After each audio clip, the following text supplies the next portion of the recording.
Dear friends, ഇന്ന് ഞാൻ നിങ്ങളുമായി ഷെയർ ചെയ്യുന്നത് ചെമ്പരത്തിപ്പൂവിനെ കുറിച്ചാണ്.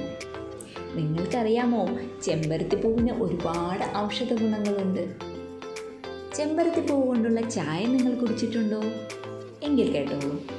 ഇത് രക്തസമ്മർദ്ദവും കൊളസ്ട്രോളും കുറയ്ക്കാനും കരളിൻ്റെ ആരോഗ്യം മെച്ചപ്പെടുത്തുവാനും ആൻറ്റി ഓക്സിഡൻറ്റ് ഗുണങ്ങൾ നൽകാനുമുള്ള കഴിവിനും പേരുകേട്ടതാണ്.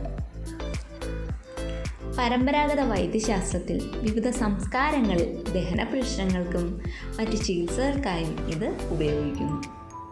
മാത്രവുമല്ല, മുടിയുടെ വളർച്ചയെ പ്രോത്സാഹിപ്പിക്കുന്നതിനും താരൻ തടയുന്നതിനും മുടിയുടെ അവസ്ഥ മെച്ചപ്പെടുത്തുന്നതിനും ഇത് പലപ്പോഴും ഹെയർ ഓയിലുകളിലും ഷാമ്പുകളിലും ഉപയോഗിക്കുന്നു. കൂടാതെ ചർമ്മ സംരക്ഷണത്തിനും ഉപയോഗിക്കുന്നു. ഹിബിസ്കസ് എക്സ്ട്രാക്റ്റുകൾ ക്രീമുകളിലും ലോഷനുകളിലും പ്രായമാകൽ തടയുന്നതിനും ചർമ്മത്തിൻ്റെ ഇലാസ്തികതയും ജലാംശവും മെച്ചപ്പെടുത്തുവാനും ഉപയോഗിക്കുന്നു. വീഡിയോയുമായി കണ്ടുവരെ ഗുഡ് ബൈ.